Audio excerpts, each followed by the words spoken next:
Nous allons prendre nos Bibles et nous allons lire un premier texte qui est dans le livre de Daniel au chapitre 1, le verset 8. Daniel chapitre 1, le verset 8.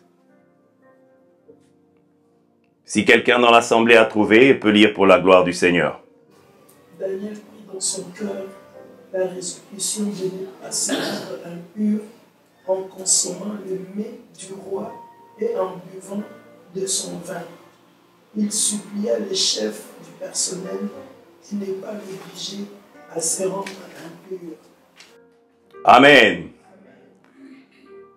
Le thème de ce matin que nous allons développer est intitulé « Daniel face à l'adversité ». Alléluia. Et on peut se poser la question, qui est Daniel? Généralement, dès qu'on pose la question, qui est Daniel? On a tout de suite une idée. Parmi les premières choses qui viennent à la tête, Daniel dans la fosse aux lions. Ça, tout le monde se souvient. Qu'il était dans la fosse de lions, mais les lions ne l'ont pas dévoré. Et ceux qui l'avaient accusé se sont retrouvés dévorés lorsqu'on les a jetés alors qu'ils n'avaient même pas touché le fond.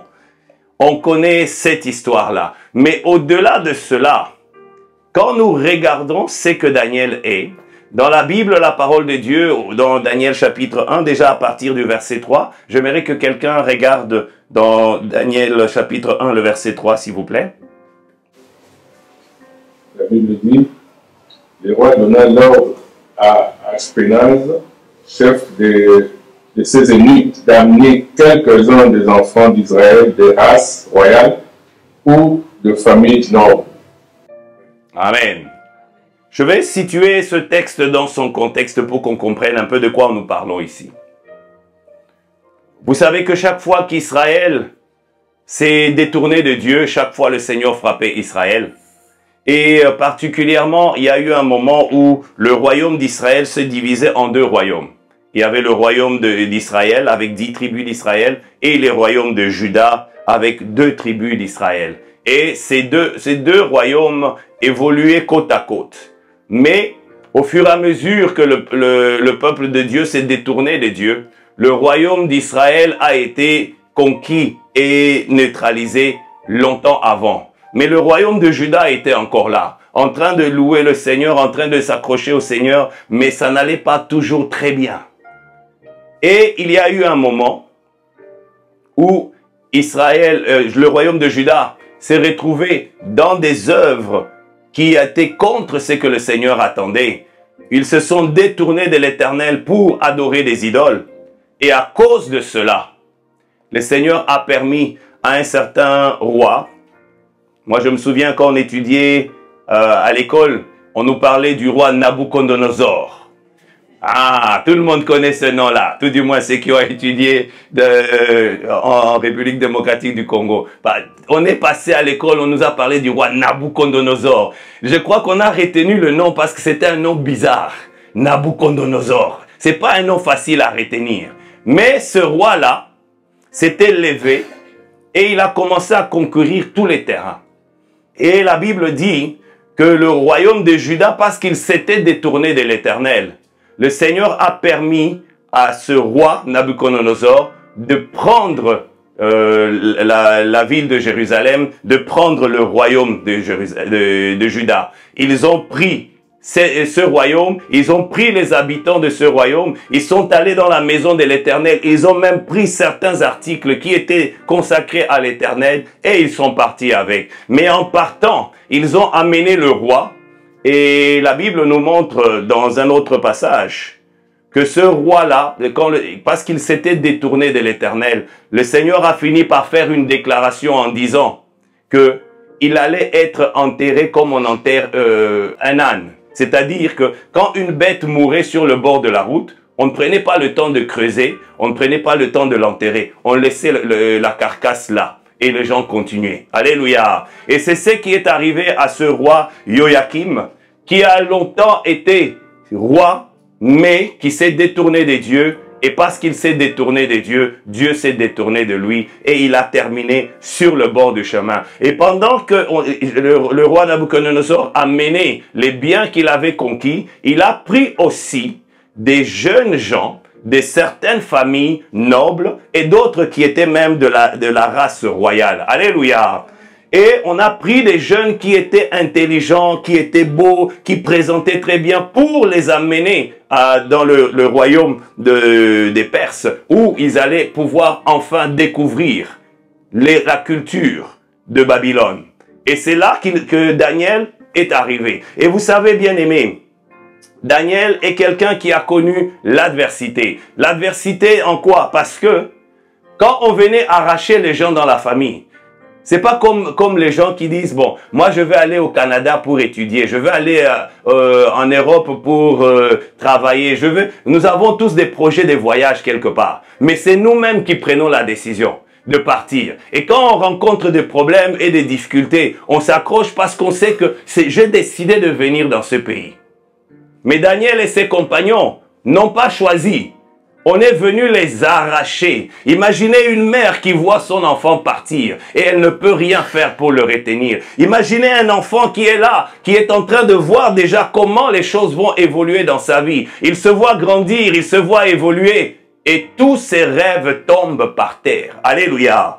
Et c'est ce qui est arrivé à Daniel et à bien des jeunes gens qui étaient dans la ville de Jérusalem. Ils ont été amenés comme captifs. On les a exilés de force. On les a déplacés de force pour qu'ils aillent à Babylone où ils allaient apprendre la culture de Babylone. Ils allaient apprendre la langue de Babylone pour qu'ils puissent servir le roi Nabuchodonosor. Dans d'autres versions, on l'appelle Nabuchodonosor. Et c'est d'ailleurs de là que vient le mot tsar comme souverain, on peut l'entendre dans certains pays. Donc Daniel a été arraché dans sa famille. C'était pas quelque chose qu'il voulait, mais c'est quelque chose qui est arrivé. Non seulement qu'il a été arraché dans sa famille, il a été dépouillé de sa liberté. Non seulement qu'on l'a dépouillé de sa liberté, mais on l'a amené très loin. On l'a amené à 1450 km de sa ville à lui. Babylone était à 1450 km de Jérusalem. Donc, si jamais il fallait se déplacer, ça prendrait du temps. Et d'après les historiens, on expliquait que quand une caravane devait se déplacer de Jérusalem jusqu'à Babylone, ça prenait 4 mois. Alléluia. C'est pas comme si jamais ils avaient des avions ou des voitures comme aujourd'hui où on peut faire des grandes distances. Non. Et ça prenait des mois. Donc chaque jour vous avancez, vous vous arrêtez en cours de route, vous dormez. Et le lendemain vous vous réveillez et vous poursuivez le chemin. Et au fur et à mesure que vous poursuivez le chemin, au fur et à mesure vous êtes en train de vous éloigner de vos racines. Et c'est ce qui est arrivé dans la vie de Daniel et des autres jeunes gens qui ont été arrachés. Au-delà de cela, tout ce qu'ils avaient comme espérance, ceux qui étaient de la famille royale, pouvaient espérer bénéficier des avantages du royaume. Alléluia.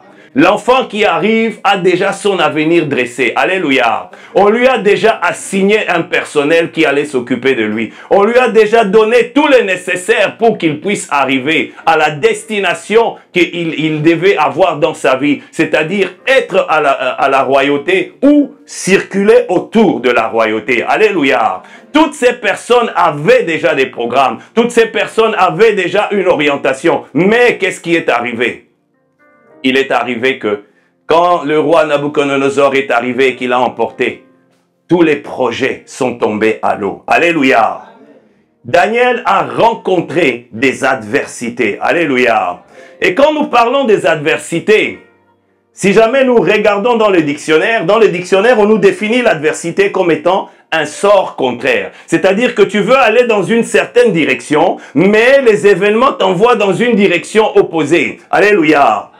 Le dictionnaire définit aussi une adversité comme un état de celui qui subit des revers. C'est-à-dire que tu rencontres que des problèmes. Tu ne rencontres que des obstacles. Tu ne rencontres que des difficultés. Tu es en train de vivre une adversité. Et vous savez, dans la famille des enfants de Dieu, nous avons toujours ce genre de langage. Nous disons, je suis combattu. Hein. Alléluia.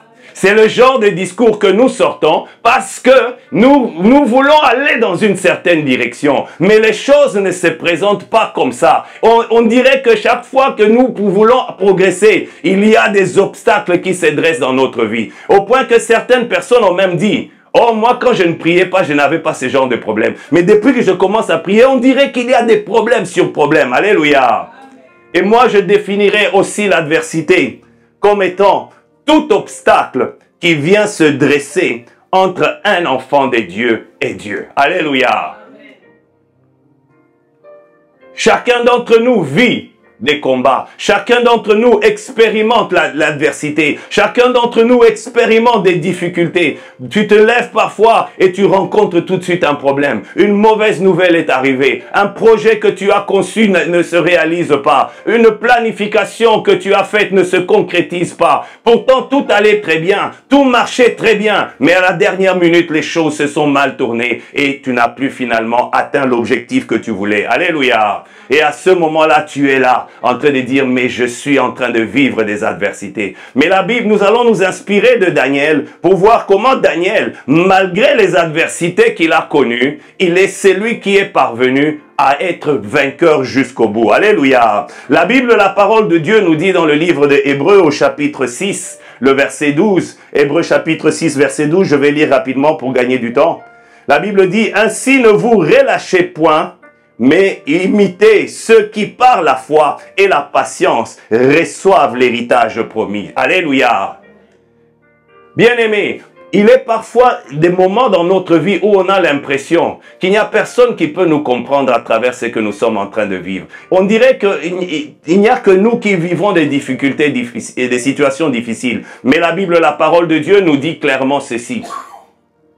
Qu'il n'y a aucune tentation qui nous est survenue qui n'ait été humaine. Alléluia. Et Dieu qui est fidèle ne permettra pas que nous soyons tentés au-delà de notre force. Mais avec la tentation, il donnera le moyen d'en sortir afin que le nom de l'Éternel soit glorifié. Alléluia. Donc Daniel a connu des difficultés. Peut-être même pire que ce que nous avons. Imaginez que Daniel a passé pratiquement 90 ans de sa vie, la majorité de sa vie, à peu près 80 ans de sa vie, en captivité, en exil.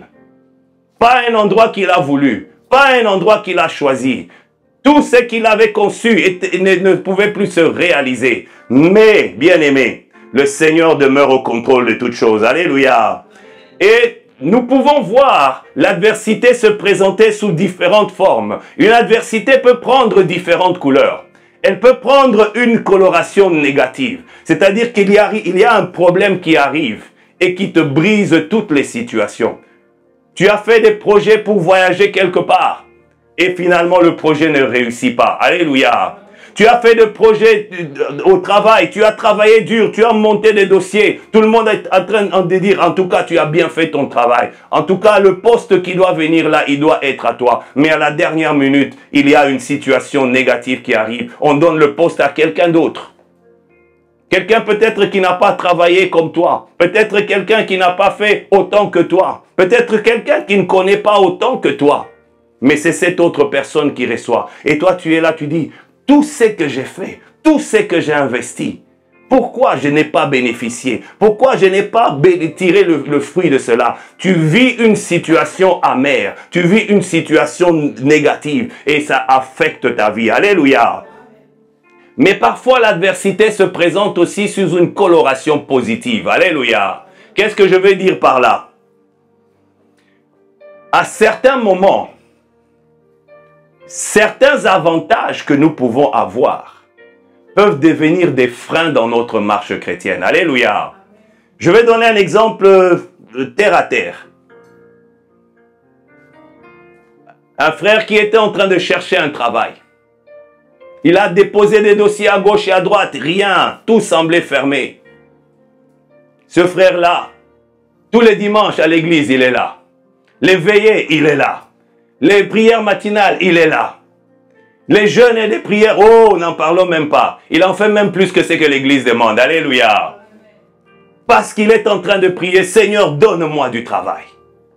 Le Seigneur ouvre une porte, il est béni, il reçoit du travail. Tout à coup, le frère disparaît. Frère, qu'est-ce qui se passe? On ne te voit plus. Oh non, j'ai vraiment beaucoup de travail maintenant. J'ai tellement de travail que je n'ai plus le temps. Et pourtant, tu étais en train de chercher ce travail. Bien-aimé, le Seigneur n'est pas contre que nous travaillons. Au contraire, il dit que celui qui ne travaille pas ne mange pas non plus. Alléluia. Il nous encourage à travailler. D'ailleurs, le premier travailleur, c'est l'Éternel des armées. C'est lui qui a fait tous les travaux. Alléluia. C'est lui qui a construit le ciel et la terre. C'est lui qui a tiré les eaux et qui les a amenés, comme la sœur Audrey avait rappelé encore ce matin, c'est lui qui est capable de faire toutes choses. Nous avons un Dieu qui travaille. Et Dieu n'aime pas les paresseux. Alléluia. Mais quand une bénédiction devient maintenant une source d'éloignement devant le Seigneur, cette chose qui était positive dans notre vie devient maintenant un obstacle dans notre vie. Alléluia. Combien de personnes ont demandé quelque chose? Seigneur, donne-moi un mari. On lui a donné un mari. La sœur a disparu de l'église. Oh Seigneur, donne-moi des enfants. On lui a donné des enfants. Le frère a disparu de l'église. Alléluia. Il y a certaines choses qui peuvent être positives. Mais si ces choses positives ne sont pas soumises à l'autorité de l'Éternel, ils deviennent des obstacles dans notre vie. Alléluia. Nous sommes comme un véhicule qui doit démarrer. On a beau accélérer, mais on n'a pas retiré le frein en main. Ça ne bouge pas. Alléluia. Et c'est ce qui arrive dans bien des situations. Donc, une adversité peut prendre une coloration négative, mais ça peut aussi prendre une coloration positive. Quelque chose qui a été une bénédiction, qui peut finalement se retrouver comme un problème par la suite. Alléluia. Nous voyons par exemple l'histoire, vous vous souvenez de ce passage de la Bible, où Israël est dans le désert, ils sont en train de murmurer, comme ils avaient l'habitude de le faire. Dès qu'ils avaient besoin de quelque chose. Seigneur, voilà, nous sommes là. On ferait mieux de rentrer en Égypte. Là-bas, d'ailleurs, on mangeait des concombres. Je ne sais pas quel goût les concombres de l'Égypte avaient. Mais en tout cas, ils regrettaient souvent les concombres. Oh, les concombres de l'Égypte, etc. Bon, alors finalement, le Seigneur les a frappés. Il y a eu des serpents qui ont commencé à piquer des gens. Et les gens mouraient. Et ils sont venus trouver Moïse. Moïse intercède devant le Seigneur qu'il fasse quelque chose. Moïse a intercédé, le Seigneur dit, on va dresser un poteau et sur le poteau on va mettre un serpent. Une représentation d'un serpent d'airain. Toute personne qui regardera ce serpent, quand il est piqué, il ne mourra pas. Alléluia.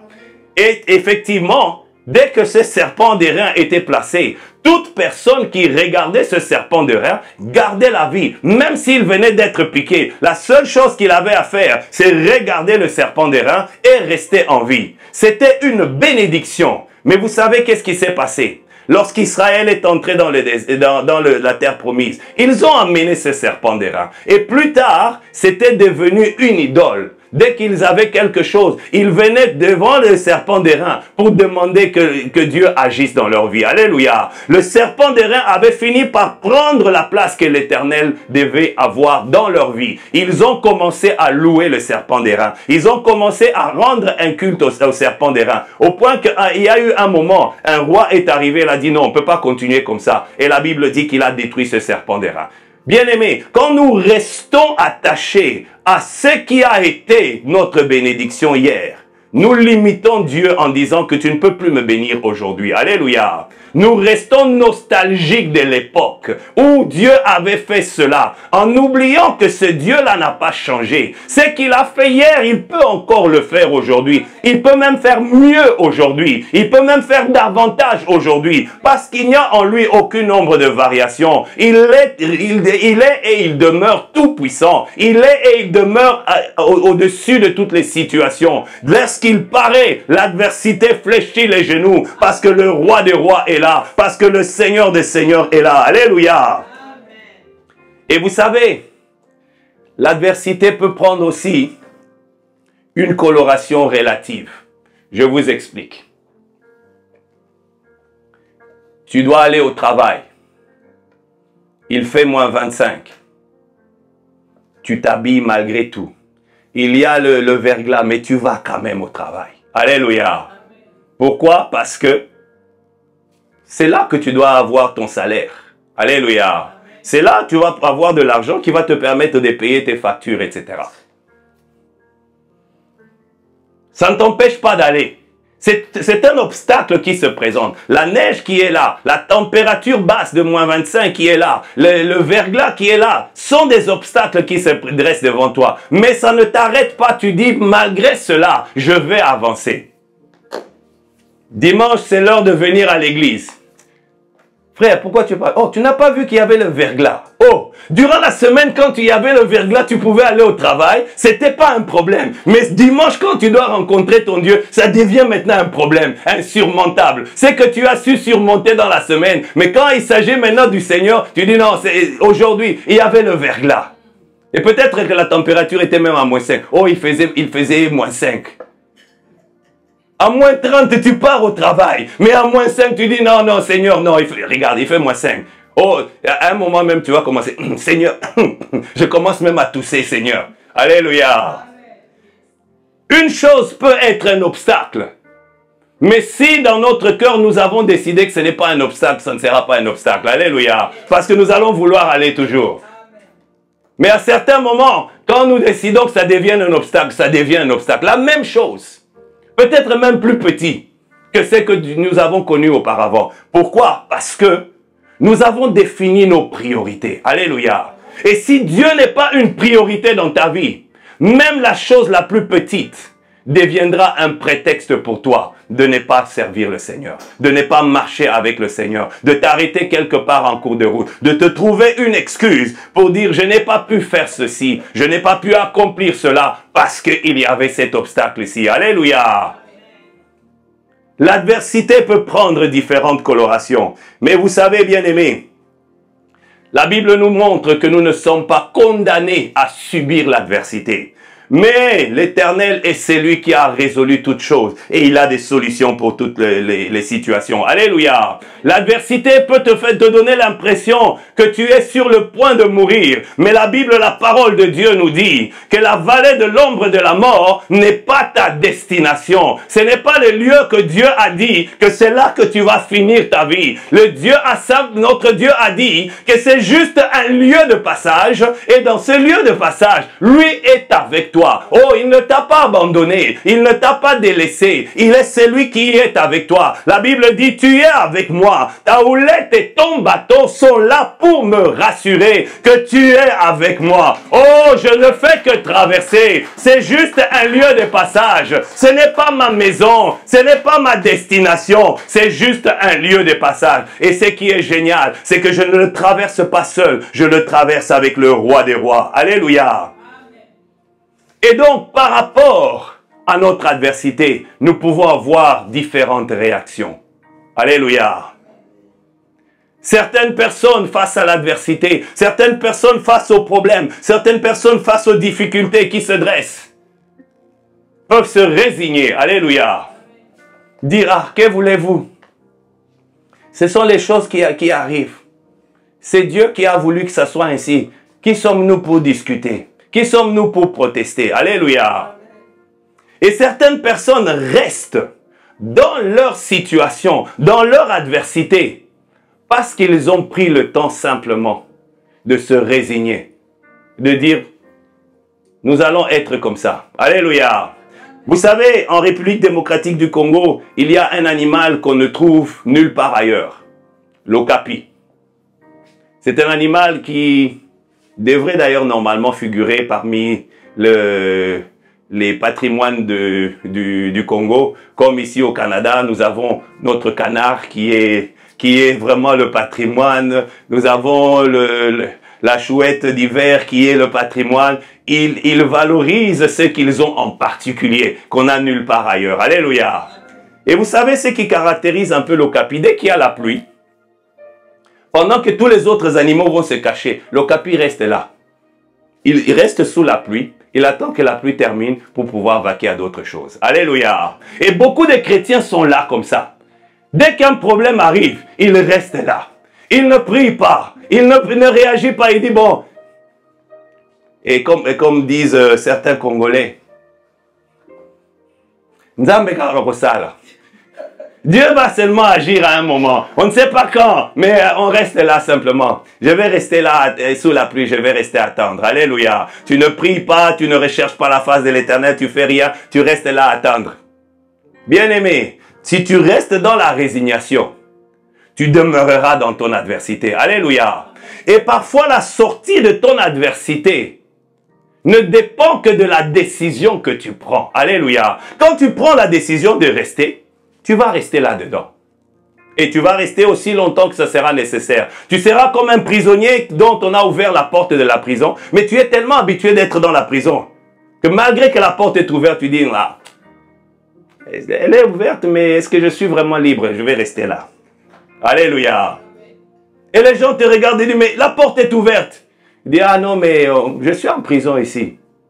Alléluia. Et beaucoup de gens restent comme ça. On voit beaucoup de chrétiens demeurer dans des situations, demeurer dans des événements. Bien aimé, quand vous constatez qu'il y a quelque chose qui n'est pas normal, ne restez pas là à dire, bon, ce sont des choses qui arrivent. Non, dès qu'il y a quelque chose qui n'est pas normal, réagissez. Ne restez pas passifs. Ne soyez pas des okapis. Soyez vraiment des hommes et des femmes qui viennent devant la face de l'Éternel et qui disent, Seigneur, qu'est-ce qui se passe? Il y a quelque chose qui n'est pas normal. Tu es celui qui a dit ceci. Mais quand je regarde dans ma vie, je ne vois pas cela. Alors Seigneur, comme tu n'es pas un menteur, c'est qu'il y a un problème quelque part. Il y a une situation quelque part. Yahweh, tu dois me répondre. Il faut que je comprenne. Peut-être quelque chose que je dois changer. Peut-être quelque chose que je dois faire. Peut-être un endroit où je dois être. Père, mais dis-moi, je ne peux pas rester dans cette situation. Je ne peux pas demeurer dans cette situation. Ça ne doit pas devenir une normalité dans ma vie. Alléluia. Dès le moment où tu acceptes les choses qui ne sont pas normales et que tu les admets dans ta vie, tu t'es résigné. Et quand tu t'es résigné, ces choses-là vont s'installer. Alléluia. C'est comme quand vous avez un chien qui vient, tu lui dis pars. Et le chien, il est toujours en train de tourner. Si tu ne réagis pas avec force, ces chiens-là vont être là tout le temps. Alléluia. À un moment, tu dis, je te dis de partir. Et à un moment, le chien sent que si je reste ici, je vais me faire taper. Et le chien va partir. Alléluia. Mais si tu ne réagis pas, ou tu es par exemple comme certains parents, l'enfant fait des bêtises, il dit, ah, que voulez-vous? Ces enfants d'aujourd'hui ne craignent rien, tu restes là. Les choses vont rester comme ça. Alléluia. À un moment, il faudrait que ta situation parentale s'exerce. Ton devoir parental doit s'exercer. Alléluia. Nos enfants, on les apprend à l'école qu'ils ont des droits, mais on oublie de le préciser qu'ils ont aussi des devoirs. Alléluia. Et parce qu'ils ont des devoirs, ils doivent suivre ce que sont ces devoirs dans nos maisons. Alléluia. Je connais un papa qui disait à son enfant, il disait, en dehors de cette parcelle ici, c'est le Canada. Mais dès que tu arrives dans cette maison, c'est la République populaire de ma juridiction. C'est moi le président, c'est moi qui dicte ce qui doit se faire. Si tu n'es pas content, tu vas voir ailleurs. Mais quand tu es là, tu es sous mon autorité. Si je dis qu'à 19h tu rentres, à 19h tu rentres. Alléluia. Et c'est quelque chose de très important. Nous ne sommes pas appelés à nous résigner face à l'adversité. Alléluia. Une autre réaction que les gens ont parfois face à l'adversité, ils passent leur temps à murmurer, à se lamenter. Ah Seigneur, pourquoi vraiment? Seigneur, qu'est-ce qui se passe? Et tu es en train de murmurer. Vous savez, bien aimé, Dieu n'aime pas les murmures. Alléluia. Parce que celui qui murmure est en train de dire, Dieu, tu es incapable. Parce que celui qui est en train de murmurer est en train de dire, Dieu, tu ne sais pas vraiment protéger. Parce que si tu savais protéger, ça n'allait pas arriver. Puisque c'est arrivé, c'est que tu es un incapable. Alléluia. Mais la réaction d'un enfant de Dieu, c'est de venir devant la face de Dieu. Et on aura l'occasion de le voir avec l'histoire de Daniel. Alléluia. Je vais accélérer pour gagner du temps par rapport à ça. Et il y a d'autres personnes qui ont comme réaction, dès qu'il y a l'adversité, ils se disent non. Je dois faire face à cela. Je dois marcher contre cela. Oh, qui es-tu, grande montagne, pour tenir devant Zorobabel? Tu seras aplani. Alléluia. C'est-à-dire que la montagne qui est l'obstacle qui m'empêche d'avancer, qui m'empêche d'aller là où le Seigneur m'appelle, qui m'empêche de vivre ce que Dieu me demande de vivre, cette montagne-là doit s'abaisser au nom de Jésus-Christ. Cette adversité-là doit s'abaisser au nom de Jésus-Christ. Même si jamais les gens disent que non, dans cette situation ici, il n'y a rien rien à faire. Nous sommes les enfants de Dieu. Nous appartenons à celui qui rend possible les choses impossibles. Alléluia. Et je sens que c'est une continuation de ce que la sœur Audrey avait commencé déjà à dire ici. Et je le répète encore, bien aimé, nous servons un Dieu qui est au-dessus de toute chose. Dans le dictionnaire de Dieu, si vous allez chercher dans le dictionnaire de Dieu, vous allez voir le mot qui est avant impossible et le mot qui est après impossible. Mais le mot impossible, vous ne le trouverez pas. Alléluia. Parce que la Bible, la parole de Dieu dit que rien n'est impossible à Dieu. Quand la Bible dit rien n'est impossible à Dieu, ça veut dire absolument rien. Il n'y a pas une exception quelque part. Rien n'est impossible à Dieu sauf ça. Non, la Bible est claire et dit qu'il n'y a rien d'impossible à Dieu. Oh, c'est quoi l'adversité? C'est une maladie, c'est un problème, c'est un foyer qui est en train de vivre un pourrissement. C'est une situation qui est en train de se dégrader. Oh, tu regardes et tu dis, oh, mon foyer est par terre. Oh, tu regardes, oh, mes enfants sont perdus. Tu regardes des situations, quelle que soit la situation. Quand tu es avec l'Éternel, tu diras, comme le psalmiste disait, je ne mourrai pas, je vivrai. Mon foyer ne mourra pas, il vivra. Mes enfants ne mourront pas, ils vivront. Oh, mes enfants n'entreront pas dans la drogue. Mes enfants sortiront de la drogue. Ils sortiront des groupes de bandes. Ils sortiront des différentes situations. Parce que la Bible, la parole de Dieu dit, moi et ma maison, nous servirons l'Éternel. À cause de cela, cette parole, Seigneur, si tu ne l'avais pas dit, alors elle n'aurait pas de raison d'être. Mais tu as eu le malheur, Seigneur, de le dire. Parce que tu l'as dit, elle doit s'accomplir dans ma vie. Alléluia. Et c'est quelque chose de très important que nous devons avoir face à l'adversité. Alléluia. Revenons maintenant à Daniel, parce qu'on a passé du temps à définir ce qu'était l'adversité. Alléluia. Donc Daniel connaît des adversités. Il est arraché de son pays. Il est arraché de sa famille. Il n'a pas le droit de dire quoi que ce soit. Il arrive dans un pays étranger où il ne connaît personne, où on lui dit ce qu'il doit faire. Alléluia. Et parmi les choses qu'on lui dit qu'il doit faire, le roi a donné l'ordre que tous les jeunes gens qu'on a fait venir, ils vont partager mes repas à moi. C'est que moi je mange, eux aussi ils vont manger. Alléluia. Beaucoup de gens ont trouvé que c'était un privilège. Bien aimé, imaginez que on vienne chez vous, on commence à vous servir ce qu'on sert au Premier ministre du Canada. Le repas qu'on sert au roi Charles. Tu vas commencer à sortir et dire, moi je ne suis pas n'importe qui. Hein? Moi je mange la nourriture que le roi mange. Moi, je mange les nourritures des présidents. Je ne mange pas vos petites choses là-bas. Moi, je mange les choses précieuses. Alléluia. Ce qui pouvait sembler être un honneur contenait un piège. Alléluia. Parce que ce qui était présenté à la table du roi était sacrifié aux idoles. Et il y avait des choses qu'un Israélite ne pouvait pas manger. Alléluia. Parce que le Seigneur avait déjà défini. Daniel a pris la résolution. Et c'est ça la solution, la première solution face à l'adversité. C'est-à-dire prendre une résolution.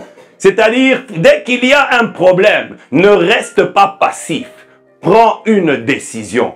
Une résolution, c'est une situation ou une action pour résoudre un problème. C'est-à-dire qu'il y a une situation qui arrive et tu prends la décision de résoudre ce problème. Alléluia. La Bible, la parole de Dieu nous montre que Daniel, dès qu'il a vu qu'il y avait un problème, il n'a pas dit « je suis en terre étrangère, je ne peux rien dire ». Non. Il s'est souvenu que moi je veux plaire à l'Éternel, je veux honorer l'Éternel. Cette situation qui est présentée devant moi ne doit pas m'empêcher de louer Dieu, ne doit pas m'empêcher d'honorer Dieu, ne doit pas m'empêcher de servir Dieu. Alléluia. Et à cause de cela, il a pris la résolution de vouloir obéir à Dieu. Il est allé trouver le chef d'eunuque qui dit, écoute, cette nourriture-là, ne nous la donne pas. Donne-nous plutôt des légumes. Ah, l'eunuque a eu peur, il a dit, mais écoutez, c'est une décision royale. Si je n'obéis pas à ça, je vais avoir des problèmes. Mais Daniel savait qu'il appartenait non pas à un roi, mais il appartenait au roi des rois. Il appartenait au Seigneur des seigneurs. Il a dit, le décret que tu as, c'est quelque chose qui t'a été dicté. Mais moi, j'appartiens à quelqu'un qui est encore plus grand que le roi. Et ce roi-là me dit que je ne dois pas manger ceci. Alors on va faire ceci. On va prendre la décision. Donne-nous pendant juste quelques jours. Juste des légumes. Et tu regarderas après ces jours-là. Si après ces 10 jours, tu nous trouves malingres, faibles, etc. Pas de problème. On va obéir. Mais si tu nous trouves en bonne santé, laisse-nous dans cette condition. Parce que dans notre cœur, nous avons pris la résolution d'honorer le Seigneur. Alléluia. Dès qu'une adversité arrive, bien-aimé, l'adversité n'est pas un choix. Je n'ai jamais vu quelqu'un qui dit, où sont les problèmes? Venez me trouver. Où les problèmes? Vous êtes où? Venez. J'ai besoin des problèmes. Non. Parce que personne n'aime avoir des problèmes. Nous voulons que tout dans notre vie marche bien. Et c'est pour ça que quand un problème arrive, c'est parfois un drame. On t'apprend que tu as le cancer. Oh, tout ton monde s'écroule. C'est une adversité qui arrive. Mais Daniel a pris la résolution de ne pas se laisser dicter les choses selon l'adversité qu'il avait, mais de faire les choses pour la gloire du Seigneur. Mon cœur veut plaire à Dieu. Mon adversité ne doit pas me changer. Ça ne doit pas changer mon attitude. Ça ne doit pas changer mon ADN. Ça ne doit pas changer mon identité. Je suis et je demeure enfant de Dieu. Je suis et je demeure servante et serviteur de Dieu. Et parce que cette adversité est là, cette adversité ne va pas m'arrêter. Je vais aller devant la face de l'Éternel et trouver une solution. Alléluia. Daniel a pris une résolution. Et bien aimé, vous savez en quelle période de l'année nous sommes? Fin de l'année, dans quelques semaines, début de l'année prochaine. Et vous savez ce qui se passe généralement à la fin de l'année, au début de l'année prochaine. C'est là où on dit, en tout cas cette année-ci, je vais faire ceci. Alléluia. Audrey me fait souvent la remarque et dit, tu commences à prendre du ventre. Et c'est vrai, je commence à prendre du ventre. Et l'année dernière, j'ai dit, en tout cas, je vais faire un effort. Alléluia. J'ai pris une résolution, j'ai dit, je vais faire des exercices. Il faudrait que ce ventre parte. J'ai été en mesure de tenir 1 heure. J'ai tenu au moins un jour. J'ai tenu quelques semaines. Après 1 mois, c'était fini. Alléluia. Parce que nous prenons parfois des résolutions, mais ces résolutions finissent par s'arrêter quelque part en cours de route. Alléluia. Daniel a pu tenir sa résolution jusqu'au bout. Pourquoi a-t-il pu le faire? Alléluia. Parce que c'est facile pour chacun d'entre nous de dire, je ne veux pas pécher contre l'Éternel. Devant telle situation, on vient me corrompre, je ne veux pas accepter la corruption. On vient me proposer telle situation, on me dit, écoute, si jamais tu ne vas pas voir le féticheur là-bas, tu ne risques pas de jouer dans l'équipe. Parce qu'il faut voir le féticheur, c'est vraiment ce qui a été décidé. Alléluia. Il faut appartenir à telle loge, etc. Le monde est venu définir ses standards. On a vu des gens dire, moi, non, je ne ferai pas ça. Mais à un moment pour dire, bon, Seigneur, tu vois, même Abraham, hein, il a eu à mentir alors. Alléluia. On se trouve des excuses. Mais Daniel, lui, est resté fidèle à sa résolution. Alléluia. Comment il est resté fidèle à sa résolution? Et j'aimerais que nous puissions lire ce passage. Job chapitre 22, le verset 26 à 28.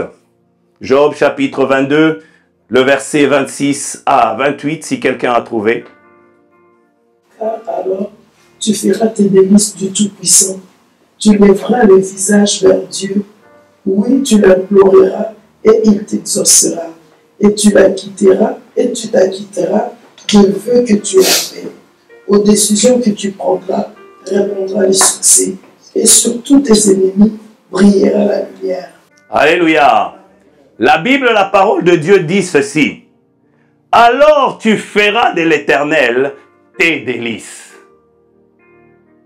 Quand Dieu devient un délice. Vous savez ce que c'est qu'un délice? C'est vraiment ce qui est succulent, c'est qu'on aime, on prend plaisir. On te dit, il y a certaines personnes dans leur maison, dès qu'il y a un certain plat qu'on doit donner, ils sont tout contents. Même s'il était fâché, il venait d'une journée de travail énervé, etc. Dès qu'il arrive, on lui apprend, oh, on a préparé tel... Ah, oh, tous les problèmes partent. Pourquoi? Parce que je sens que quand je vais m'asseoir devant ce plat ici, oh, je vais savourer. Alléluia. Et c'est exactement cela. Lorsque Dieu devient le délice de notre vie, la Bible dit, tu le prieras et il t'exaucera. Et tu accompliras tes vœux. Le verset 28, à tes résolutions répondra quoi? Le succès. Dans ma chair, j'ai voulu dire non, je vais faire ceci, je vais faire cela. Dans ma chair, je veux m'arrêter quelque part. Alléluia. Parce que nous avons beau avoir des belles résolutions dans notre vie. Mais notre chair a une limite. Notre chair a une capacité limitée. Alléluia. Il y aura un moment où nous allons être fatigués. Il y aura un moment où nous allons nous reposer. Il y aura un moment où nous allons nous décourager. Alléluia.